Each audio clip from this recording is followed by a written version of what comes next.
Okay, now let's see about ectopic pregnancy. Ectopic pregnancy का मतलब होता है implantation of blastocyst at a site other than the uterus. Normally blastocyte implant कहाँ पे होता है? यूट्रस के एंडोमेट्रियम में।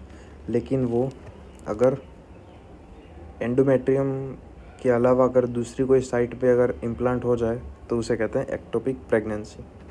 Most common site it is Fallopian tube. Fallopian tube के भी अलग अलग पार्ट्स होते हैं, लाइक इंटस्टिशियम। पहला होता है जो यूट्रस के नज़दीक होता है, वो होता है interstitium, then isthmus, then ampulla and infundibulum. फिर से interstitium, isthmus, ampulla and infundibulum. तो ये सारे पार्ट्स ऑफ फलोपियन ट्यूब है। नॉर्मली फर्टिलाइजेशन होता है एम्प्यूला में, और एम्प्यूला में ही इम्प्लांटेशन हो जाता है। तो ये मोस्ट कॉमन साइट है इन द फलोपियन ट्यूब, जहाँ पे एक्टोपिक प्रेगनेंसी होती है एम्प्यूला में। नॉर्मली क्या होता है, यहाँ पे फर्टिलाइजेशन हो गया, ब्लास्टोसाइट फिर यहाँ से यूट्रस में आता है, एंडोमेट्रियम में इम्प्लांट हो जाता है। लेकिन कोई कोई केसेस में ये एम्प्यूला में ही अटक जाता है और वहीं पे इम्प्लांट हो जाता है। तो एम्प्यूला मोस्ट कॉमन साइट है। लीस्ट कॉमन वो है इंटस्टिशियम, और वो एक मोस्ट डेंजरस टाइप भी है कि इंटस्टिशियम वो एक मोस्ट डेंजरस टाइप है, वो narrowest part of the fallopian tube भी है। अब अदर साइड्स आर कॉर्नुआ, जो ओपनिंग होती है फलोपियन ट्यूब की इन द यूट्रस, वो कहता है cornua. Then angle of the fallopian tube, angle of the uterus, ovary, cervix, C section scar and abdomen, ये सारी दूसरी साइड्स हैं।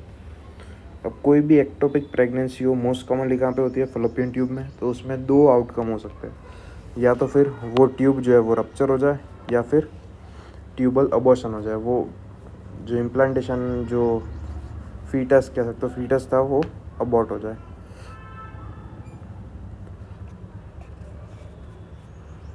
तो फलोपियन ट्यूब की जो मीडियल वाला साइड होगा, के अंदर वाला साइड होगा, वहाँ पे मोस्टली ट्यूबल अबॉर्शन होता है, और जो बाहर वाला लेटरल साइड होगा वहाँ पे ट्यूबल रप्चर होता है। तो इस्थमस, सॉरी उल्टा बोल दिया।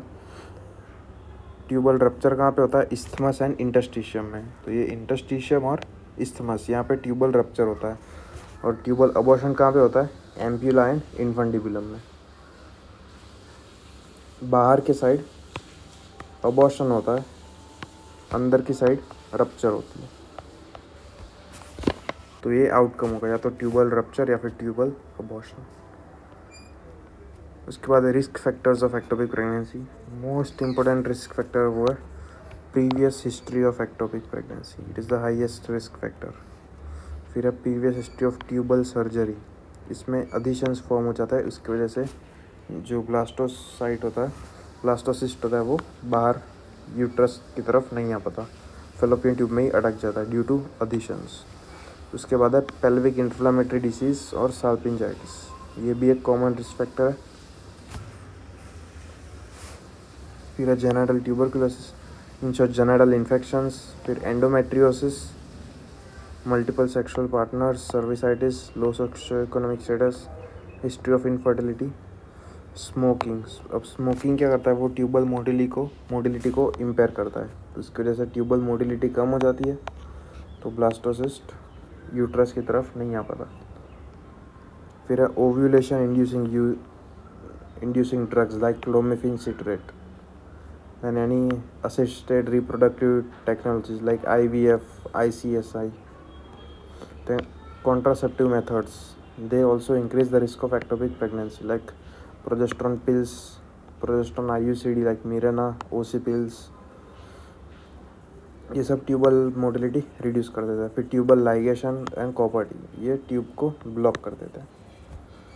तो ये थे रिस्क फैक्टर। इंपॉर्टेंट जो है वो ये previous history of ectopic pregnancy, any tubal surgeries, then genital infections like PID, genital TB, endometriosis, smoking, ovulation inducing drugs, ART, contraceptive methods.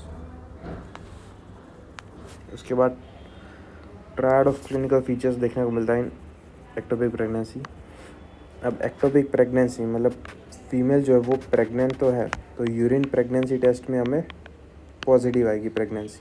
तो एक प्रेगनेंसी होगी, तो प्रेगनेंसी पॉजिटिव है तो फिर पेशेंट को एमेनोरिया भी होगा। तो ये एक हो गया। दूसरा, एक्टोपिक प्रेगनेंसी का आउटकम क्या था? ट्यूबल रप्चर या ट्यूबल अबॉर्शन। दोनों ही केस में पेशेंट को एब्डोमेन में पेन भी होगा, तो पेन इन एब्डोमेन। दूसरा, अगर ट्यूबल रप्चर हुआ then it will lead to bleeding, तो ब्लीडिंग पीवी। तो यही ट्रायड ऑफ फीचर है of ectopic pregnancy: pain in abdomen, bleeding PV and amenorrhoea. Amenorrhoea मतलब प्रेगनेंसी इज पॉजिटिव, प्रेगनेंसी है, pain in abdomen which suggest it is an ectopic pregnancy and bleeding PV, इसका मतलब further कोई complication हुई है। अब pen in abdomen अगर हमें दिखा in any pregnant female, then it can be the ruptured ectopic pregnancy or unruptured. अगर unruptured pregnancy हुई then pain in abdomen क्यों हो रहा है? Due to stretching of the fallopian tube। लेकिन ruptured pregnancy में पेन क्यों हो रहा है? क्योंकि ब्लड जो है वो कलेक्ट हो गया into the peritoneum which is known as haemoperitoneum. ये हीमोपेरिटोनियम डायफ्राम को इरिटेट करता है और फिर शोल्डर टिप में उसका रेफर्ड पेन होता है। चलिए, ये पेन की मैकेनिज्म थी, पेन इन एब्डोमेन क्यों होता है इन एक्टोपिक प्रेगनेंसी। डायग्नोसिस के लिए यूज़ करेंगे हम अल्ट्रासाउंड जिस TVS। दूसरा कोलेडोसेंटेसिस, ये हम करेंगे in only in ruptured ectopic pregnancy. Culdocentesis में हम LD-SEC या फिर जो रेक्टो यूट्राइन पाउच या फिर पाउच ऑफ डोगलस होता है वहाँ पे ब्लड कलेक्ट हो जाता है, तो उससे हम वहाँ पे नीडल इंजेक्ट करके एस्पिरेट करेंगे। तो अगर हमें वहाँ अगर ब्लड दिखा देन हमें पता चलेगा कि एक्टोपिक प्रेगनेंसी वो रप्चर हो गई है। तो ये culdocentesis only in ruptured ectopic pregnancy. फिर प्रेगनेंसी में प्रोजेस्टेरॉन एलिवेटेड होता है, HCG भी एलिवेटेड होता है। ये प्रोजेस्टेरॉन क्या करता है? एंडोमेट्रियम को डेसिडुआ में कन्वर्ट कर देता है। डेसिडुआ का मतलब क्या होता है? Pregnant endometrium. सिंपल वही मतलब है, डेसिडुआ इज प्रेग्नेंट एंडोमेट्रियम, और वो प्रोसेस को बोलता है डेसिडुअल रिएक्शन। लेकिन एक्टोपिक प्रेगनेंसी में क्या होता है? प्रोजेस्टेरॉन लेवल कम हो जाता है या फिर उतना इंक्रीज नहीं होता है, due to growth of pregnancy नहीं होती या फिर कम हो जाती है इसकी वजह से। तो डेसिडुआ जो होता है वो शेड कर जाता है in the form of cast, उसे कहते हैं decidual cast. Okay, decidual cast. तो फिर से प्रोजेस्टेरॉन कम हो जाता है, उसकी वजह से डेसिडुआ रिटेन नहीं रह पाता अपनी जगह पे और वो शेड कर जाता है in the form of cast, जिसे कहते हैं डेसिडुअल कास्ट। तो important signs of ectopic pregnancy कौन सी है? तो वो एक ये डेसिडुअल कास्ट, दूसरी है सर्वाइकल मोशन टेंडरनेस। मतलब जब हम पर वजाइनल एग्जामिनेशन करेंगे और सर्विक्स को जब हम टच करेंगे it will cause intense pen, तो उसे कहते हैं सर्वाइकल मोशन टेंडरनेस। उसके बाद तीसरी है प्रेजेंस ऑफ एडिनेक्सल मास, मतलब फलोपियन ट्यूब, उसमें हमें मास फील होगा अगर ज़्यादा ही इनसी एडवांस स्टेज में चली गई है तो ये 3 साइन हो गई: decidual cast, cervical motion tenderness and presence of adnexal mass. दूसरा एक एरियस स्टेला रिएक्शन, उसका मतलब क्या होता है? It is characterised by benign focal and unusual decidual changes in presence of chorionic tissue. मतलब डेसिडुआ में चेंजेस आएंगे, चेंजेस क्यों आएंगे?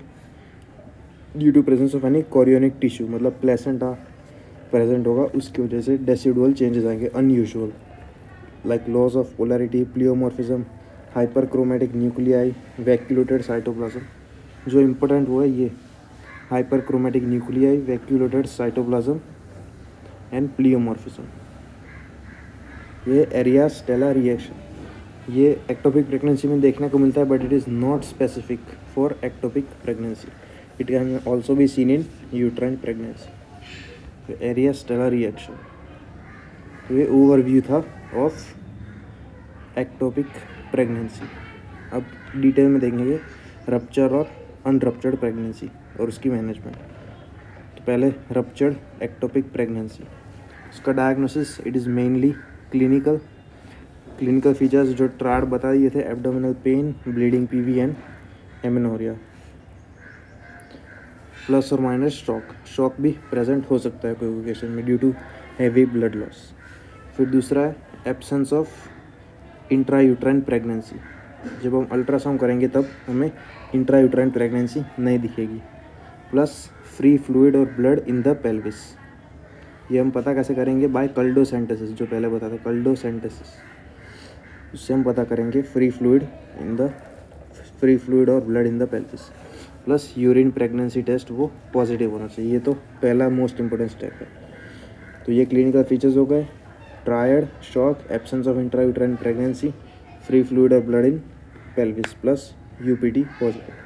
कल्डोसेंटेसिस, blood positive in peritoneum, blood present है कि नहीं इन पेरिटोनियम वो पता चलेगा। फिर है बीटा एचसीजी ऐसे।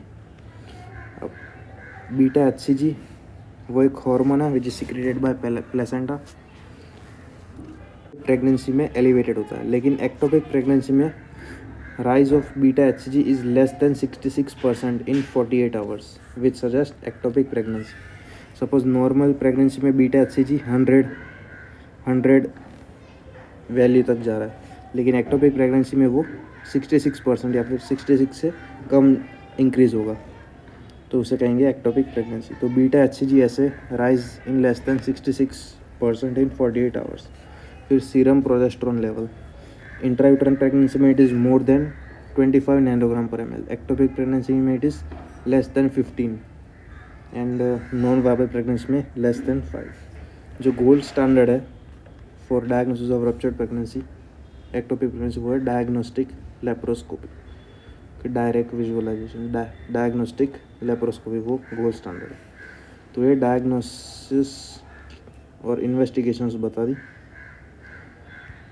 Ruptured ectopic pregnancy clinically, then culdocentesis, then beta HCG, serum progesterone है, डायग्नोस्टिक लेप्रोस्कोपी। अब मैनेजमेंट में ओनली सर्जरी वो है साल्पिंगेक्टोमी। इसमें जितना भी डैमेज्ड पार्ट होता है फैलोपियन ट्यूब का उसे हम रिमूव कर देंगे और फिर एंड टू एंड एनास्टोमोस कर देंगे। अप्रोच हो सकती है लेप्रोटोमी और लेप्रोस्कोपी। मोस्टली प्रीफर्ड जो है वो है लेप्रोटोमी।